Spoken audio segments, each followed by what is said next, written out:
По цела ног мината надвор од обдукционите сали и по интервенцијата на Македонското министерство за надворешни работи, бугарскиот државен истражител им дозволи пристап во салите на македонските лекари, предводени од директорот на Институтот за судска медицина.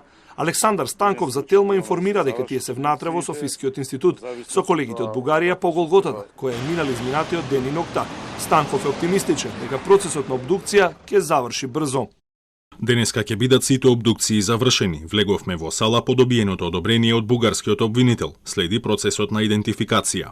Роднините се одзваа на повикот на институтот и вчера денеска приложија биолошки материјал, но испитувањата ќе траат подолго бидејќи треба да патуваат до Софија, а резултатите пак од процесот на идентификација ќе ги соопштат софиските лекари.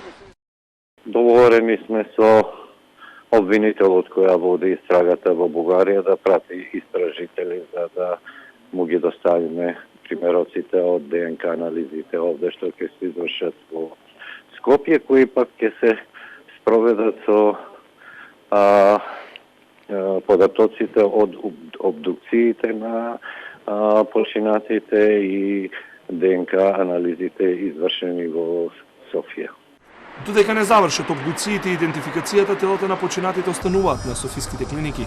Роднините до тогаш не можат да го добијат и документот со кој се потврдува смртта на нивните најблиски. Секој од семејството да може да ме контактира директно на телефона, јас ќе бидам со нив денеска преку цел ден да можам да ги поврзам со институциите, но тоа е нивната поплака дека не може да добијат конечна конфирмација за починатите. Тоа не можеме да идентификацијата, ние ќе го организираме транспортот.